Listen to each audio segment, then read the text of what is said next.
اعوذ باللہ من الشیطان الرجیم بسم اللہ الرحمن الرحیم السلام علیکم ورحمۃ اللہ وبرکاتہ۔ تمام دوستوں کو چینل کے اندر خوش آمدید کہتے ہیں۔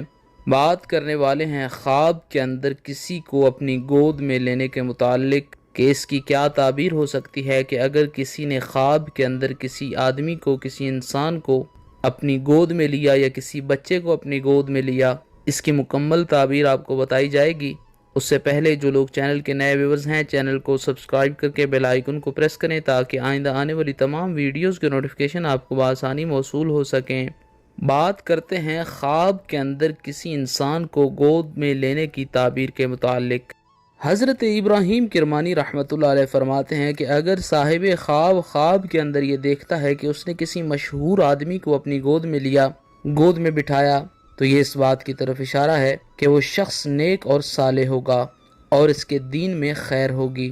اگر صاحب خواب کے اندر کسی بچے کو گود میں لیتا ہے تو یہ اس بات کی طرف اشارہ ہے، دلیل ہے کہ اللہ رب العالمین اسے محبوب بیٹے سے نوازے گا، اس کو خوشیاں نصیب ہوں گی۔ اگر صاحب خواب کے اندر شیر کو اپنی گود میں لیتا ہے، بٹھاتا ہے، تو حضرت امام ابراہیم کرمانی رحمۃ اللہ علیہ فرماتے ہیں کہ اس بات کی طرف اشارہ ہے کہ یہ دشمن سے صلح کرے گا۔ خواب کے اندر کسی کو گود میں لینے کے حوالہ سے جو تعبیر تھی بتا دی گئی ہے۔ مزید ویڈیوز کے لیے چینل کو وزٹ کریں۔ السلام علیکم۔